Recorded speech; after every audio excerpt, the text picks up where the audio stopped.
Well, good evening, everybody. Thank you very much indeed. Thank you. We are going to have we're going to have a short statement from the Totnes Green Party. We are going to have.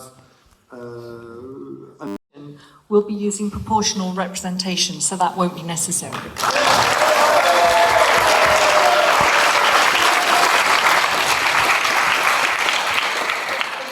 is necessary in this election is because this is a climate change election, but it is also our very last opportunity to stop Brexit. And the challenge could not be greater.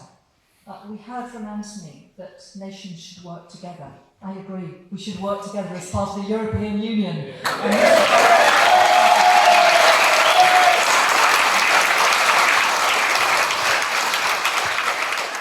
As you may know, I've been on a journey, as they say. I've been on a journey from being as soft as as got. Thank you very much.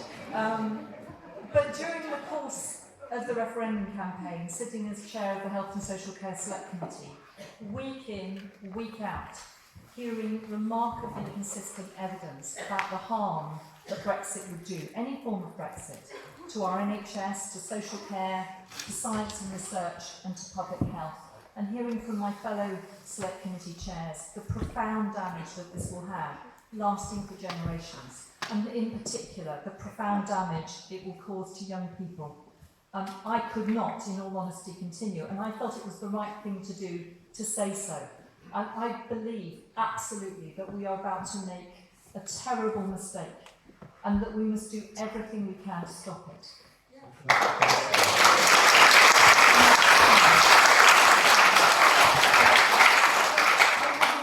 I promise you, be standing here today if I do not believe that standing as the Liberal Democrat candidate would be the best opportunity, the best way to stop us having a 60-plus seat Conservative majority, and all the harm that I believe that would do, not only in forcing through Brexit, and ultimately it would be a no-deal Brexit at the end of 2020, but also the effect that would have on our wider society, because believe me, I was there, I've seen it happen.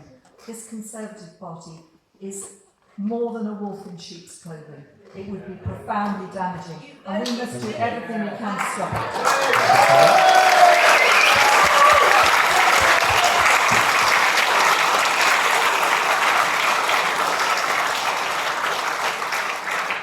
Louise Weber from the Labour Party.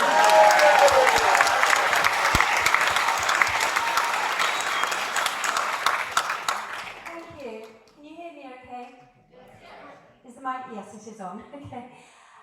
So first of all, I just want to comment on the point about the Green Party and Lib Dem's position on the Unite to Remain Pact. I'd just like to be transparent about my own position. I voted Remain in the referendum, and like Sarah, I think it would be catastrophic if we left the EU. I absolutely want us to remain in the European Union. I think this was a vanity project by the Conservative Party just to protect the big business and hedge fund owners. It does not protect. Leaving the EU will devastate communities. So I absolutely am also a Remain candidate. And the Labour Party position is clear that we will go back to the EU within 3 months of Corbyn being elected, and he will negotiate a better deal which will include workers' protections and environmental protections. And he will take that back and put it on the ballot paper alongside Remain as an option. Now, I will, if the deal that he gets isn't as good as the deal we already have with the European Union, I will be campaigning, should I be elected, I will be campaigning to Remain. We are the only party that will have the numbers. I don't support the first past the post system. I have signed the pledge supporting PR, and our local Labour Party also sent a motion to our Central Labour Party unanimously supporting proportional representation.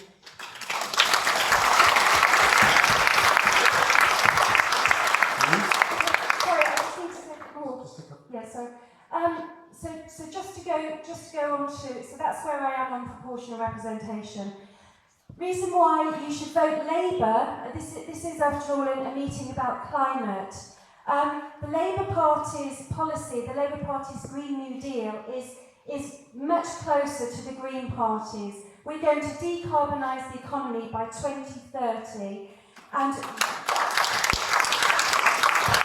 have an economic plan for doing so. And like the Lib Dems, which are going to just ask employers to sign up to a code of practice, we are going to have a complete economic transformation in the way we run our economy. So it's going to run a green agenda. It's going to run through every aspect of our economy. Thank you. We need to thank you very much. Louise, thank you. I just want to thank the organisers today and thank you all for coming. My name is John Dixon. I was in the Totnes Times recently. I got a moratorium on 5G in Totnes and Kingsbridge. I'm here because I care, with a number of other people who helped me as well with the moratorium. I'm pledging, MPs are earning about £80,000 a year. I believe the salaries are too much. I pledge to give back my salary and announce it in the local papers. I want everybody here to write to the local paper, write to Totnes Times, which charities, which green causes, which environmental causes do you care about? I want to live off basic living expenses and I want to give back to the community because I want to make a difference, and I think that's what life's about. I believe we all have different opinions and we're going to hear many different opinions tonight, and that's what democracy is. My main thing I've been concerned about is 5G because I believe in technology, but I just believe that if we're going to have technology, it's important that it be made safe. Yeah. And if we're going to have... I don't believe in smart meters, they're very unpopular. I've got friends who've got smart meters, problems with insomnia, bleeding by the nose, we've got record neurological illness, and our skulls are the thinnest bones in our bodies, and therefore our skulls are absorbing a lot of this wireless radiation. And you know, I'm not against people having mobile phones, but let's at least encourage the industries. The telecommunications industry is $1 trillion industry. Let's put pressure on industries, polluting industries like BP, all of these industries and companies, this corporatism that is making the world more toxic. Let's pressure them to make change. We've seen it with, you know, changes with asbestos. Let's make all these other things a lot safer. So I'm for planting more trees. I'd say if it's green technology, let's make sure it's safe. You know, I'm for solar panels, if we can at least make them safe. You know, look into solar panels and filters. You can add filters which reduces the dirty electricity. But I'm aware that with some of these technologies like smart meters, there are problems, there are health problems, and all I want to do is make it safe. And I'm pledging give my whole salary back to make that happen as part of my pledge. And yeah, thank you for having me, everybody. Thank you. So I have a few questions in the first part that I want to ask the panel. So there are many people here who are very actively involved in Extinction Rebellion. And Extinction Rebellion, I think the incredible actions we've seen over the last 8 months to a year with Extinction Rebellion have really moved climate change up the agenda, and was one of the reasons I think why those debates happened in the first place. And at the end of this session, Sylvia Bell, who is from Extinction Rebellion, is going to come and give a sort of reflection on this part of the evening. One of the demands of Extinction Rebellion is about tell the truth, and is about the thing of really going deep into understanding the climate change science. And many people here who have done that have experience. I know I would always think of it as being a bit of a dark night of the soul, when the penny finally drops and you really get a sense of actually the scale of the challenge, the scale of what we're up against. So the first question that I wanted to ask each of you is if you could just share what that moment was like in your own life, what that moment was like when the science really kind of landed with you and the implications and the scale of that really landed with you. Maybe I'll start, Sarah, with you. I think for me, one thing that has profoundly changed the way I feel about this is becoming a grandparent, and actually that implication that it has for those future generations, and that we do have a profound responsibility to make sure that the world they grow up in isn't a world that is just laid waste. And it's also about looking at globally the impact on communities that are low-lying communities, and thinking that actually we do need to now take urgent action to make sure that we're not blighting all of their futures as well. So I think that's it. It's a profound sense of responsibility for the future that we have to take action, and we have to take it urgently. It can't be put off. Thank you, Sarah. John? Yeah, for me, I started to look into all of these things, whether it be 5G, the pollution we're having, the environment. When I left Japan and lost my mother to a brain tumour a few years ago, and I came back to the UK and I became an activist, and it's primarily been about 5G. But I think, we're going to have problems with food. I encourage people, get into permaculture, grow your own food. I'm interested in learning how to build a greenhouse and start vertical grow towers, because we're having food prices are going up. There's no doubt about it. Especially with grains, with failures around the world, but we've got to come together, communities, everything. But at the same time, we've got to stay informed, look at the big picture, look at the pollution we're doing, as well as also the natural changes on Earth with the sun, but also the man-made pollution and the toxins we're putting in the atmosphere, and how can we reduce that? I think we've really got to look at ourselves and look at the planet, and how do we make a healthier planet. Anthony? So I think actually one of the first times I was made properly aware of the extent of climate change damage was probably when I was at school, was watching The Inconvenient Truth. And I think that, for my age group at the time, I'm 30 by the way, so that made me fairly aware at the time of how damaging we were to our own planet. And that is something that's been re-emphasised to me every single time I've gone into all the schools across this constituency and spoken to all the year 12s and 13 about how they are worried about their future. But it's also from my experience in terms of, last year I helped work to close the UK's domestic trade of ivory. It's not quite the sort of same thing as what we're talking about tonight, but it was an opportunity to see how impact of our own domestic market was having on the rest of the world, and pushing this illegal trade to an extent where we were going to see the extinction of rhinos and elephants and other animals on that scale. And we actually managed to do something quite effective in banning it. So it's been a constant education. It's never been out of my life, and it's certainly something that continues to resonate. Thank you. And lastly, Louise? I think it's been a gradual realisation, really. I wouldn't say there's one defining moment, but to put it simply, there are fewer bees. When I was a child, I would see bees everywhere, and now they're really scarce. There's an amazing exhibition in Plymouth actually, which is really looking at the extinction of bees, and it takes you into a time machine into 100 years ahead, and shows you what the world will look like without the bee population, and it's really scary. I took my daughter recently, and we can learn a lot from the younger generation. My daughter has taught me a lot.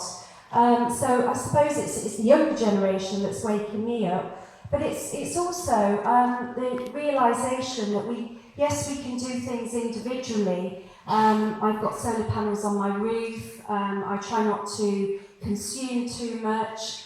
But that in itself isn't enough. I recycle, but I realised through talking to people like Philip Nash, who's in the audience, that our recycling is sent abroad, and it's not actually recycled in the way we want it to. So it's all this. I'm open to more and more education, and it's also realisation that we have to do something on a governmental level. We need to move away from an expansionist economy, an expansionist growth, consuming economy.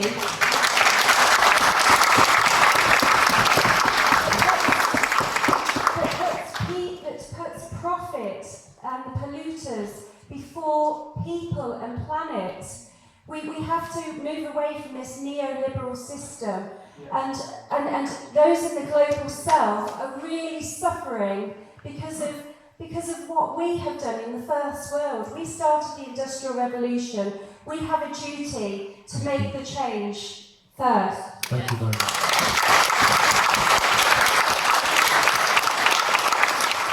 So one of the questions that I've heard lots of people asking, but this could be a very, very tight election. We could end up with with different parties holding the balance of power. We could be looking at a conservative majority, a progressive alliance, different kinds of things. One of the questions I hear lots of people asking is who would make coalitions with who? And I just, with who? Should I be who? Maybe if we could just, it'd be interesting to hear, if the Conservative Party were elected and you needed to make coalitions with people, who would you and would you not make coalitions with? Well, I don't think there are many parties out there right now who want to be in coalition with us.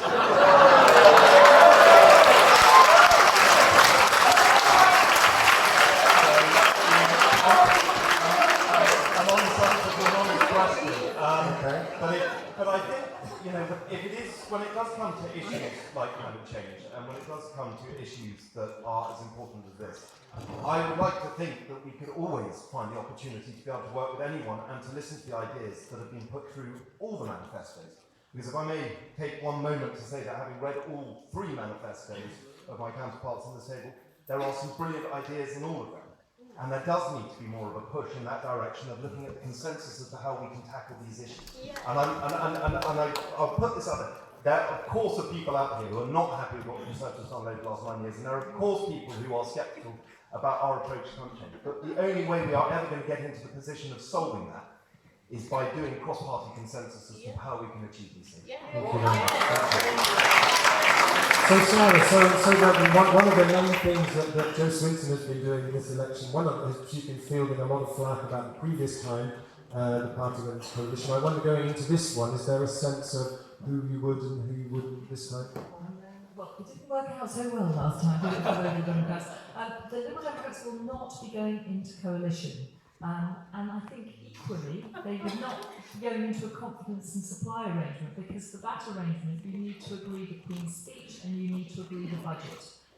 What I do think we need is grown-up politics, where, and I'm used to that as a select committee chair, working together around a semicircle, trying to reach consensus. That is what the public want to see more of it in our politics, and less of the yaboo shouting at each other from across the chamber.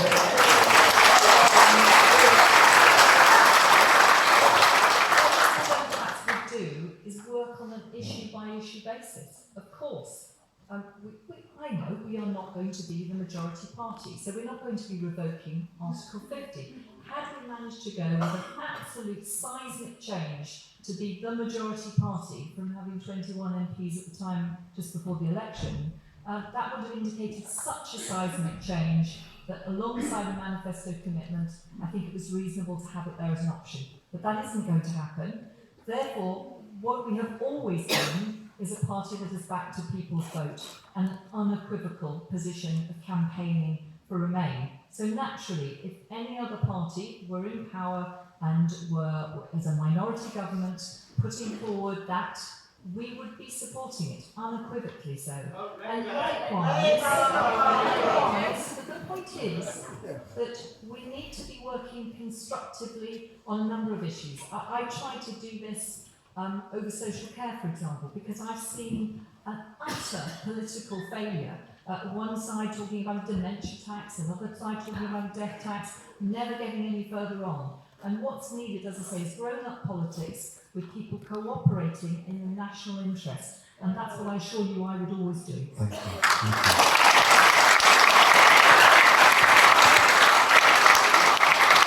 News, it's Friday, Labour doesn't quite have enough to make a majority, likely to make coalitions. Would you, wouldn't you, who would you not?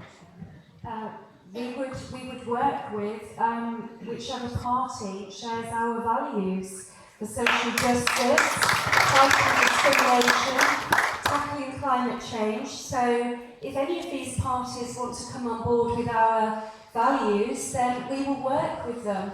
I just want to come back to Sarah's point. I'm really disappointed actually with Jo Swinson on a number of levels, but primarily she has made very clear that she won't enter into any coalition with Jeremy Corbyn, and Ed Davey was on TV saying that he would work with the Conservative government.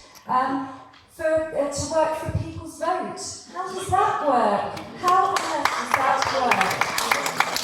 It's very confusing. So I also want to come back to the Lib Dems position. I find it really disingenuous to say, vote for us and we'll stop Brexit. Let's go back to the MEP European elections. There were lots of people in this constituency who thought, I better vote Lib Dem because they're going to stop Brexit. This is what they're saying.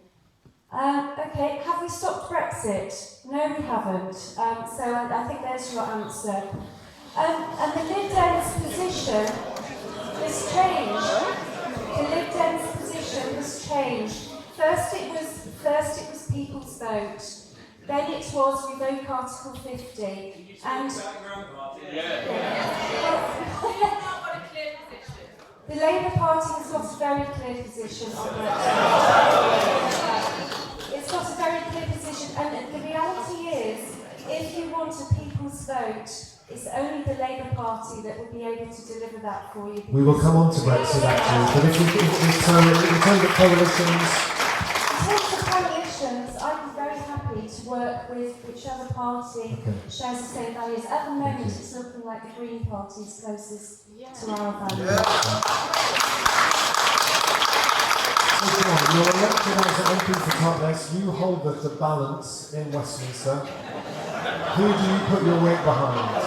Well, standing as an independent, it's not like I can coalesce with another party because I'm not a political party, I'm by myself, and that's why I decided to go as an independent. I just thought none of the political parties really resonate with me, and I believe we need change, and it's a good question, but I believe that when you're a member of a political party, you're limited in what you can really achieve. And if you really want to achieve something drastic, like if I want to give back on my salary, if I'm a member of a political party, I'm probably not allowed to do that. But I think meetings like this, where everybody's here, I'd like to do something like hold one of these every week or every month, where it's like, let's consult everybody about what they want to do. So I wouldn't really connect, but... Thank you. Okay. So we heard when Stephen was talking about the Green Party manifesto, that the Green Party have a target of 2030, aiming for net zero by 2030. Extinction Rebellion talk about 2025 as being the targets. Lots of different parties are coming in with different targets. I wonder if you could just each speak a little bit about your target and why you think it's enough. Is it enough? Could it go further? What's your position on that target? Why was it chosen? Is it ambitious enough? Oh, sorry. Yes, would you like to start us off? So Conservative Party's target is 2050. This was on the back of the IPCC report. We are not on target to meet it, and that is a problem. And the problem I have with the targets that are being set in elections like this is that there is a bit of one-upmanship on this issue. And I would kind of like to use the example of what Canada did recently, which is that they set a target, I think in 2005, please correct me if I'm wrong on this, it was 2005, to halve their CO2 emissions by 2020. They are nowhere close on track to be able to do this. And the reason I'm saying that the target 2050 is probably the right approach is that it gives us time to be able to take the immediate action now to be able to create the economy that can actually produce the technology to be able to combat these issues, and for us to be able to help and work with the global community on this issue. And I just go back to one, I take slight sort of issue as we don't have to be in the European Union to be able to work with our European partners and friends. We will still be able to tackle these issues together. So that's why we're in this position of actually making sure that we can create the economy and the consensus as to how we tackle these issues. Thank you. Louise?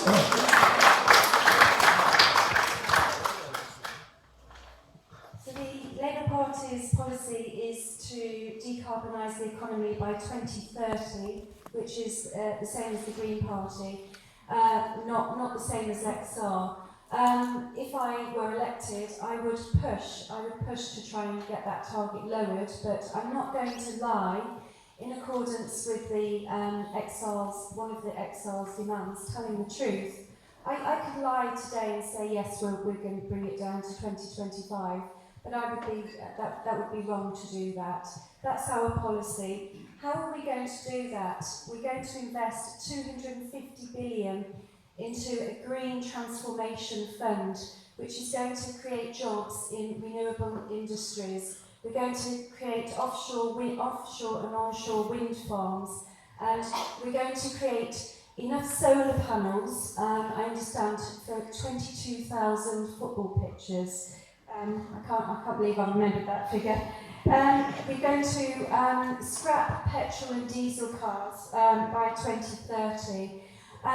But what we want to do, what's different is, I was unfortunate to be around in the Thatcher era, and I saw, with the closure of coal mines, whole communities were decimated. The coal mine was the centre of their identity. It shaped the whole community. When they closed the coal mine down, they didn't put anything in its place, which led to a whole load of mental illness and all sorts of social problems. The Labour Party is going to have a just transition, so we're going to make sure that workers who are engaging in polluting industries are reskilled and retrained so that they can move over to those renewable industries.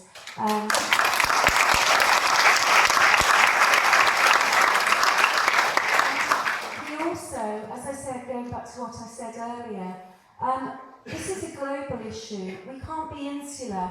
We can't look at this on our own. We need to take the lead on this. We're a first world country, and we started the Industrial Revolution. We have a duty, we have a moral duty to make a start first and let our partners in the global south give them time to catch up with us. Thank you. So, what's your target for getting the country to net zero, and is it ambitious enough? Okay, well, I've got something better than a target. I believe that any big ambitious decisions we make, it should go to a people's vote. Whether it's about, if you're talking about CO2, if you're talking about 5G, if you're talking about toxic metals, exhaust, chemicals, anything like this, we should put it to a people's vote, and the people should decide whether it's timelines or what sort of new, if it's major big changes that it's going to affect all of us, then the people need to decide. That's my policy. Democrats feel that rather than arguing about the final date, because the last 5 or 10% is always going to be the hardest to achieve because we don't yet have a viable alternative to jet engine fuels, that the real focus should be getting started rapidly and getting the bulk of this done as quickly as possible. So it's about, we think, having legally binding interim targets. And we would like to see 80% of all electricity generated from renewables by 2030, for example, and we'd like to set that in place. And we want to see an emergency climate budget. We also want to see somebody who is very senior in the Treasury tasked with this at cabinet level, and we want to see a restoration of a whole government department that is going to supervise making sure that this is a cross-government effort, because this requires effort on every level.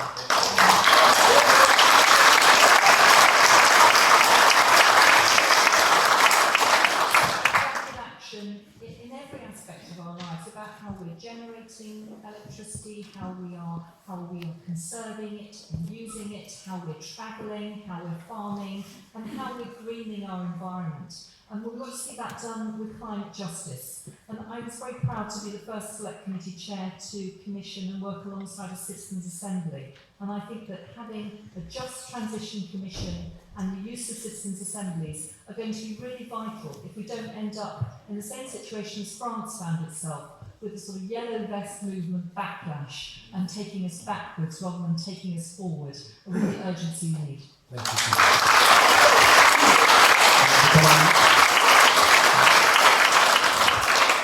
From the Green Party's perspective, the danger with these longer targets, 2045, 2050, is it obscures the fact, as I said earlier, that nevertheless, a huge majority of emissions need to be cut right now and over the next 10 years. No matter which party we go for, we're all going to be experiencing a huge change in so many areas of our lives over the next 10 years. And most of that change is going to be great. It's a huge opportunity for this country. And I would much prefer to be led by a party who really saw that and was embracing that and saying, yes, let's go for it, let's become a world leader, than one that was saying, 2045, maybe 2050, and kind of trying to put it up. So, we must grasp the Brexit nettle, I think, in this in the question. So the Green Party position, as Stephen set out, is one of remain and transform, and that it's about really putting climate change absolutely at the heart of everything. I wonder from your own party's position, whether it's a Leave position or a Remain position or a Labour Party position, how does your position put us in the strongest position possible to tackle climate change? Shall I go first? Because working together, you're going to achieve more. This is a global emergency. It's not just a UK emergency. And that's what action needs to be on an international basis. And I believe that you can negotiate better with countries like China, which are not making any progress, and have leverage with the US much more effectively if you're working alongside our European partners. And it should be remaining the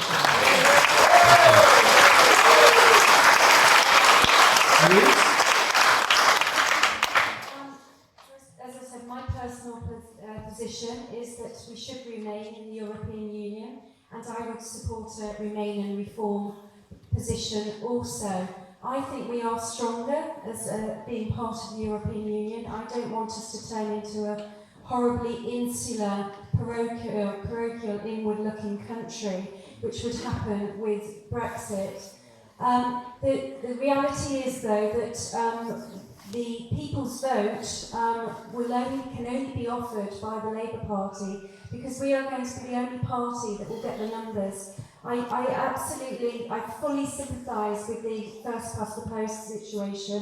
It's one that I don't support, and if I'm elected, I will be campaigning for PR.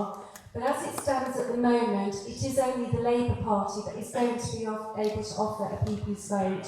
Thank you. John, how would your position on Brexit put us in the strongest possible position to tackle the climate emergency? Okay.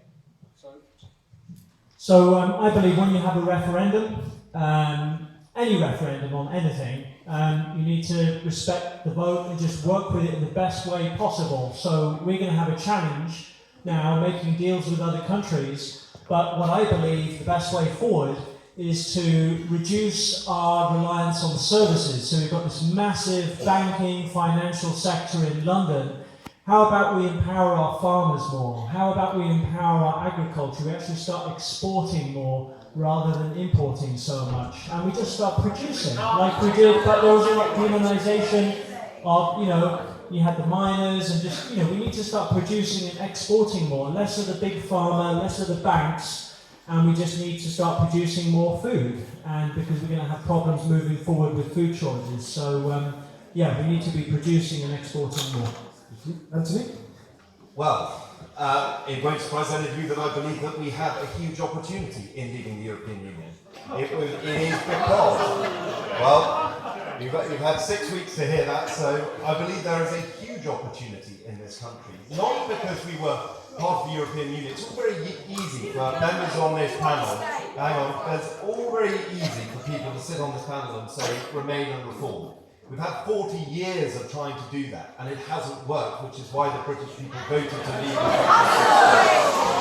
And that's fine, but actually what I believe in is that when you come to an issue like climate change, it's not just down to the European Union, it's not down to any of the ASEAN groups or anything like that. It is down to how we relate to every single country across the world, and the European Union can follow our lead if we can put the research and development funding into this issue, if we can create a climate that can actually allow us to produce the technologies that we can export around the world, they can follow our lead.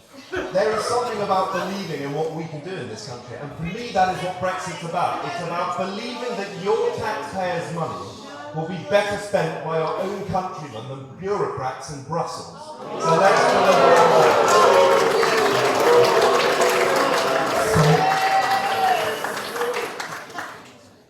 The Green perspective is that it's key that we remain in the EU so that we can place a carbon tariff on other countries that are not reducing their emissions. And and that would be much, much easier as part of a big trading bloc, and just,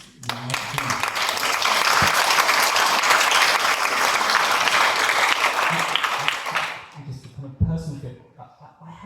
I'm kind of worried that at least some people in the Conservative Party actually understand what's going on with climate change very well indeed, understand that it's going to result in millions, if not billions, of climate refugees, and there's an instinct to kind of pull up the drawbridge before things get really bad. All the time Actually, I take a different approach, unsurprisingly, to this. I don't think we're shutting ourselves off, but I think we're opening ourselves up to the world. I think that's why we're looking ahead at what we do. And I think, this is the whole point of what we're trying to do. Thank you, sir. But this is the whole point: is that we can believe, very much believe, we can actually produce that technology to be able to work on these issues. We can reshape the world with how we are leading on these issues, and that's what we're doing. We're not closing the drawbridge to having opportunities with other countries across the globe. Thank you. So research has been decimated already. Thank you, sir. So again, Sarah, I think you could go ahead and say that again. I said science and research has been decimated already by Which is exactly what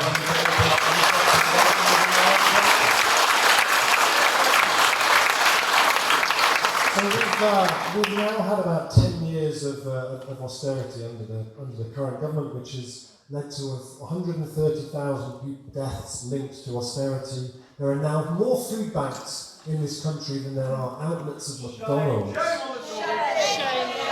We've seen 75% rise in the amount of food being distributed through food banks, and 1 in 50 people now relies on food banks.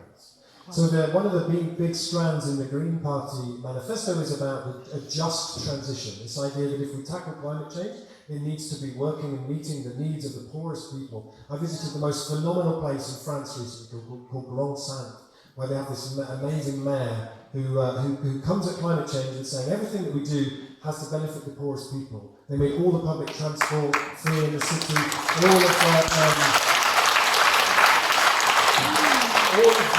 all of the social housing being built is passive solar. They've taken up all the tarmac around the apartment blocks and create gardens for people. And my favourite thing was they brought in low energy street lighting in the whole city, which saved the municipality about €500,000 a year. And rather than just pocketing those savings and doing them somewhere else, they distributed that as an income boost to all the poorest people in the town. Beautiful. So my question is, how would the approach that you're planning on bringing to tackling the climate emergency benefit the poorest people who've really taken the brunt of government over the last 10 years? Louise? Well, I'm a social worker. I've been a social worker for 17 years. I'm working on the front line and seeing on a day-to-day basis the real hardship and suffering that families are experiencing, not only by the Conservative Party, but the Conservative Lib Dem coalition. I'm absolutely appalled.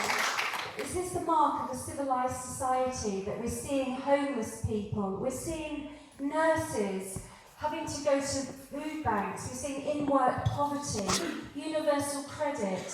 And I have to say, I'm very disappointed. I applaud Sarah for crossing the floor with Brexit, but why didn't she cross the floor 10 years earlier when it was all these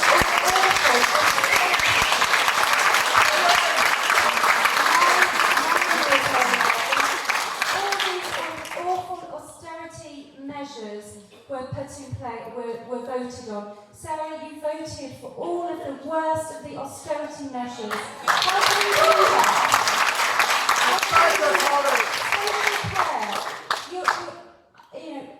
To be a Conservative and a GP, to me seems like an oxymoron in the first place. But I'm absolutely appalled that you didn't cross the floor earlier. Why was it? Was it? You answer the question. Well, this is. I am answering the question. I am absolutely. How will your policies benefit? How will our parties benefit the Tell us poor? what your party will do. Yes, lots of things. We're going to put 270 billion into the NHS. We're going to have free prescription charges, free personal care for those who need it, free free dental care. We're also going to have a third off rail fare. The under 25s are going to have free transport. We are also going to have a cradle to the grave education service. Our education service has been decimated in the last 10 years. Do you know that Caddick School is on average about £330 per pupil worse off? We need to change our unfair funding formula, and the Labour Party is going to do that. We're going to invest in schools. We're going to scrap university tuition fees. Instead. We are going to bring Sure Starts back into every community. I know the benefit of Sure Starts because I've worked with families who were very vulnerable and on the edge of going into social services involvement. But having that preventative support really meant a lot, and it meant that it avoided them going into into social care. Thank you. There's so much more I could say. Read the manifesto. Thank you, Liz. Sarah. Thank you. Yes, I did leave the Conservatives 8 months ago, and my only regret is that I didn't do it sooner, I can tell you that. And just because of Brexit, I set out in my letter to Theresa May that it was also because of a failure to tackle burning injustices. And you can try to change parties' policies and argue from within, but ultimately, if you can't change them, you have to leave, and that's what I did. And I have no regrets about that. But what I would say is I want to tell you about what the Liberal Democrats are proposing to do, and also to look at what the Resolution Foundation has said about the manifestos, and have said that the Liberal Democrats will do the most for the poorest households, which I'm very proud of. And I would go and look at it, look at the range of policies that they're pushing forward, but also tying this in with the climate debate, I think is really important, and doing this with climate justice. We want to see a polluter pays principle applied, but also for the benefits of that, to go to encouraging people to do the right thing. But we also want to look at what was done in New Zealand, what Jacinda Ardern did there, to bring well-being to the heart of what they were doing, and have a well-being budget.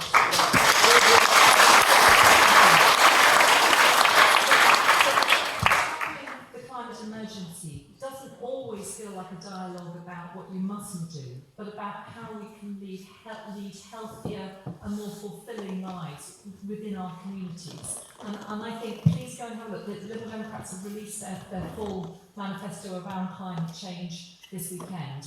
Please have a look at some of the things that we're suggesting that we could do, so that this can feel like something wonderful and positive, not something negative. Thank you, sir.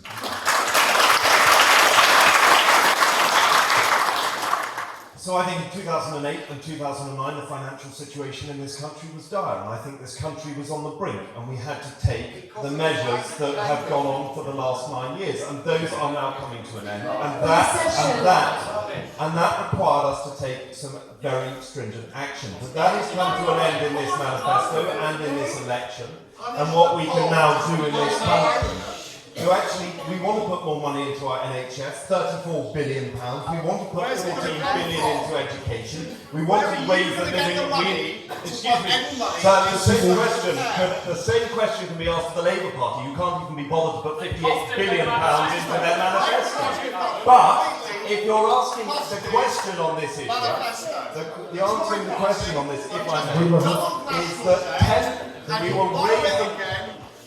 we will raise the living standard to £10.50, which is a £4,000 pay rise. We'll abolish national insurance for under 21s and apprentices under 25.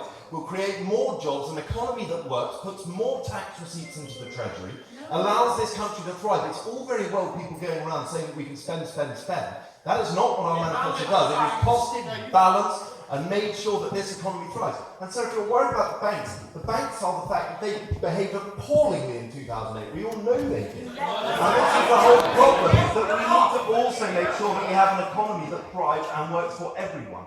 Otherwise, any pledge made on this stage is just complete fodder. It doesn't mean anything. Thank you. John, how would you bring about a just transition?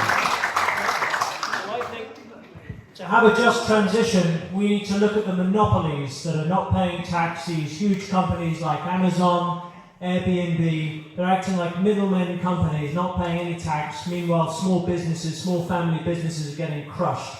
So let's deal with these monopolies.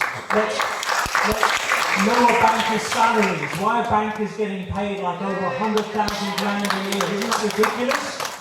And what about if we legalise cannabis? Because if you look at the health benefits of cannabis, that's something that's amazing. If we regulated it and make sure it's safely grown, that could be a huge boon for the British economy. Absolutely amazing. Reform the education system, encourage children to learn how to grow food properly, encourage homeopathic doctors. You know, you've got all these natural treatments in nature. Let's support these natural doctors, you know. And I know that Sarah Wollaston doesn't like natural health. There was a cancer care conference, I think they held here, Steve Hopwood, and I heard from him that you contacted trading standards or something to get it shut down. And I just think, let's have an open debate on health. There are thousands of people getting cured from cancer without chemo or surgery. Let's get that information out there that can help people. Let's cut funding for 5G. Let's cut funding for 5G. There's billions going into 5G. You'll hear about the health effects of 5G on Wednesday. Wednesday the 11th, I'm doing an event in here with Barry Trower at 7:30 p.m. Okay, thank you. 5G is going to cause a lot of illness. Okay, Let's, you know, you've had the same time as everybody else. Okay. I contacted Trading Standards, not Sarah. I contacted Trading Standards. all right. This conference was illegal. What's your name? Oh, illegal, but not perfectly lawful. Okay, we will be coming on to What's your conversation name? later. Can I But just say Sarah, as well, thank you, Dylan. You know, the point is that sometimes, and I've seen this as a GP as well as Dylan has, that very vulnerable people at the end of their lives are being duped into taking treatments, including one called GC MAF, which is an entirely bogus treatment. Thousands of testimonials that it's working. I'm afraid that testimonial is not evidence. And That's you versus I'm thousands. afraid that there are a lot of people being duped here, and we have to be really careful, and that's why these rules are in place. The Russians are doing it. The Russians are doing biophysics during cancer. The truth about cancer. okay, thank you. We have one more question, and then we're going to invite Sylvia from Extinction Rebellion, and we're going to take a short break. So my last question is, again, you know, one of the strands that has been very strong in Extinction Rebellion, and we heard about it. There was about citizens' assemblies, about bringing more deliberative democracy. We saw in Ireland, where rather than having the kind of clumsy process that Brexit was as a tool for deliberating a really complex issue, they used citizens' assemblies to very deliberately digest very complex questions and come up with a much more mature kind of a response to it. So how would you revive democracy? You know, many people feel that democracy in this country is in the doldrums at the moment. It's really not faring very well. How would you do that both locally and nationally? Sarah. Thank you. I'm a huge fan of citizens' assemblies. As I say, I commissioned and worked alongside one for a social care inquiry. And what we saw was a large group of people come together over 2 weekends, and the second weekend was the hottest weekend of the summer, coincided with the royal wedding and a big football match. And I thought no one would turn up, and they all turned up because they were so engaged. It was the most uplifting and helpful process, and it really did help to shape what we then put into our final recommendations.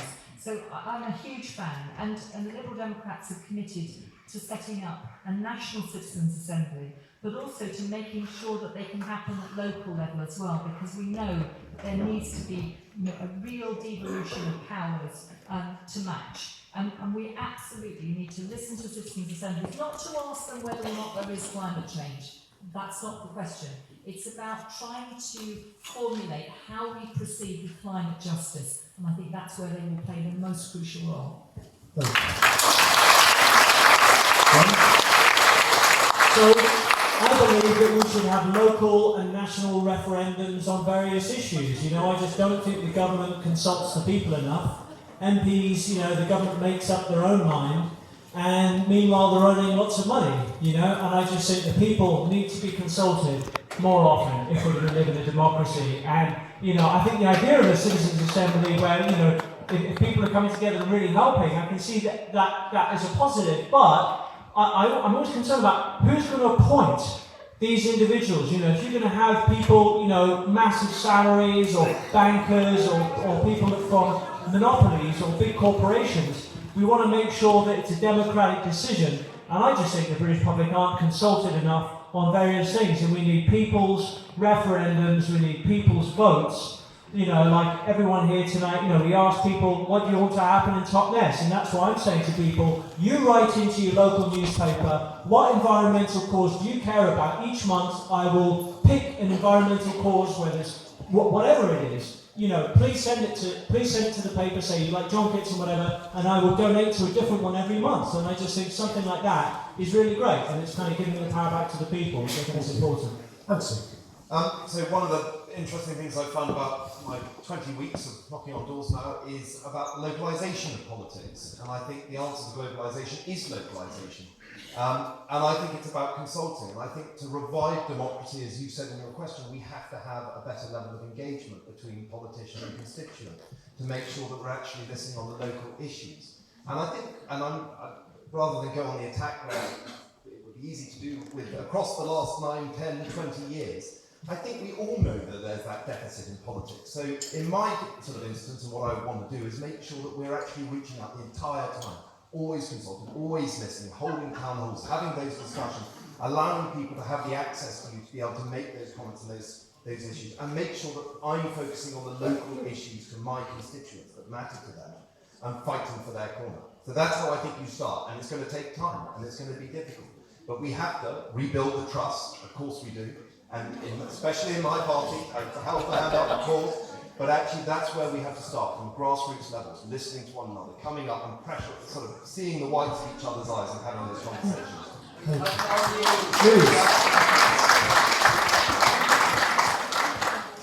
I'm fully in support of citizens' assemblies, as is the Labour Party. Our Environment Manifesto refers to setting up citizens' assemblies to look at environmental biodiversity issues.